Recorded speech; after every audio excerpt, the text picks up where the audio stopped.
Hey Rutgers, think you got the moves? Well, not like these girls do. I'm here with the Rutgers University Cheerleading and Stunt team. Our cheerleaders work hard to pump up our fans at the sports games, and a few of them just won themselves a national championship.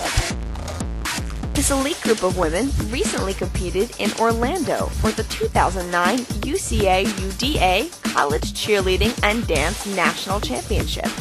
They brought home their first national title in the all-girls stunt group division. We competed against about 20 other top colleges in the country, and we came in first place because we had a perfect routine.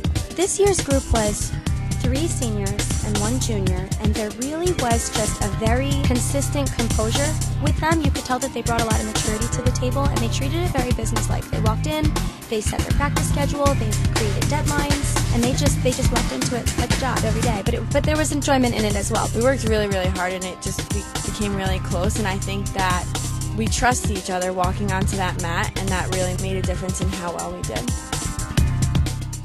So I'd be kind of brainstorming as I'm driving home in my car, listening to music, my hands like getting sweaty, I feel like I'm still at practice, and as I'm thinking of all different things that we could do to be creative but difficult in order to compete with other competitors such as Hawaii Pacific and Moorhead. The girls, they really knew what they liked to do, they knew what looks good, and my involvement was just to make sure that they were covering all their bases and sort of overseeing the project, but they did a tremendous amount of work themselves. We came in about sometimes an hour and a half before our actual team practices, so we had maybe a total of 5 hours of practice a day, and we practiced maybe 4 times a week, and then basically it was kind of we had to be self-motivated. The hard work paid off for these 4 girls, and it's proof that if you really want something, you can achieve it by putting in a little extra effort. I knew when they called the second place team and Rutgers hadn't been called yet, and I looked over at Melissa Klein's face, and she was already crying and stomping her foot, and I was just so happy for them because this has been a long road coming. They've been working on this partner stunt competition for 4 years, and finally this year they were able to pull out a victory.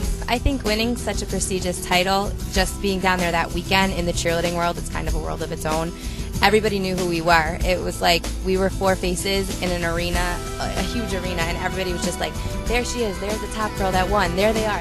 Everybody knew who we were, so it was kind of like if we wanted to pursue anything with cheerleading as far as coaching, judging, anything, it's great to just say we won the 2009 partner stunt because it was only the 4 of us. It wasn't like a whole team. We weren't classified. We were by our names, Jessica, Sam, Melissa, and Kimberly, and that's it. Not only are these spirited leaders recognized nationally, a couple of the Lady Knights will have their chance for global recognition in 2010.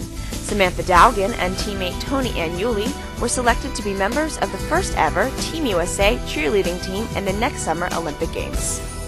We had a camp, and one of the coaches for this Olympic team, Tony Nash, he's actually the coach of Moorhead State.